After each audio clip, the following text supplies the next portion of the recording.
आपने सबसे बड़ी सुनामी कब देखी थी? ज़्यादातर लोगों का जवाब आएगा 2004 की दक्षिण एशियाई सुनामी या फिर 2011 की जापान सुनामी। लेकिन दुनिया में जो सबसे बड़ी सुनामी आई थी वो बहुत भयानक और डरावनी थी। ये जापान सुनामी से हजारों गुना बड़ी थी। इसकी लहरें पहाड़ों की ऊंचाई जितनी थी। नमस्कार दोस्तों, आपका हमारे YouTube चैनल फैक्ट अनलिमिटेड पे स्वागत है। बात तब की है जब एक एस्टेरॉयड धरती से टकराया था। उसने ऐसी सुनामी पैदा की जो धरती पर अब तक आए किसी भी सुनामी से कई हजार गुना बड़ी थी। दुनिया कुछ मिनटों में तहस नहस हो गई थी। ये खुलासा हाल ही में हुई एक रिसर्च में हुआ। ये घटना थी उस एस्टेरॉयड की जो युकाटन प्रद्वीप में आकर टकराया था, जहाँ पर आज आधुनिक मैक्सिको है। इसे द चिकुस्लुप एस्टेरॉयड भी कहते हैं। दुनिया की सबसे बड़ी सुनामी यानी इतनी बड़ी लहरें जो किसी पहाड़ से कम नहीं थी। इसकी मार से जानवरों की पूरी एक प्रजाति खत्म हो गई। धरती पर जीवन का नया चैप्टर शुरू हो गया। नई बायोलॉजी बनने लगी। लेकिन ये सुनामी आई कब थी? असल में ये कहानी 6.60 करोड़ साल पुरानी है। रिसर्च में पता चला कि ये एस्टेरॉयड हमारे सौर मंडल के बाहर से तेज गति में आया। ये टक्कर इतनी तेज थी कि धरती के चेहरे पर निशान बन गया। साल 2021 में हुई एक स्टडी में इस बात का खुलासा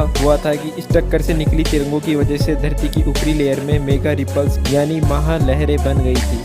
आज इस जगह पर मध्य लुइसियाना यूनिवर्सिटी ऑफ मिशिगन की पोलियो ओशनोग्राफर मॉली रेंज की नई स्टडी से पता चला है कि इस एस्टेरॉयड की टक्कर का असर सिर्फ ऊपर नहीं था। आधी रात धरती पर समुद्र की तलहटी की रूपरेखा बदल गई थी। इंसानी इतिहास में दर्ज सभी सुनामियों से कई गुना बड़ी सुनामी आई थी, जो ताकत, आकार, ऊर्जा सब में बड़ी थी। मॉली रेंज की टीम ने सुनामी आने की शुरुआती 10 मिनट का कंप्यूटर मॉडल तैयार किया। इसके बाद आने वाली लहरों को भी शामिल किया गया। यह दुनिया का पहला ग्लोबल सुनामी सिमुलेशन है। शुरुआती टक्कर से हुए धमाके से निकली पहली सुनामी की लहर 1.5 किलोमीटर ऊंची थी। इसके बाद टक्कर से बने गड्ढे को भरने के लिए दूसरी सुनामी लहर आई। फिर वहां से पानी के टक्कर से दूसरी लहर बनी। इस तरह से 4 घंटे तक पूरी धरती पर सुनामी की लहरें आती रही। छोटी लहर 33 फीट ऊंची थी। यह लहरें 1 मीटर प्रति सेकंड की गति से चल रही थी। मॉली रेंज कहती है कि यह गति इतनी तेज है कि दुनिया का पूरा नक्शा बदल सकती है। मॉली ने कहा कि आज अगर इतनी ऊंची लहरें आ जाए तो कोई भी महाद्वीप सुरक्षित नहीं बचेगा। पहले और जो सबसे ताकतवर लहर उठी थी वो मैक्सिको की खाड़ी से उठी थी। इस लहर की गति 100 मीटर प्रति सेकंड थी। इसके अलावा धरती पर चारों तरफ भूकंप के झटके आने लगे। पानी के अंदर भूस्खलन शुरू हो गया,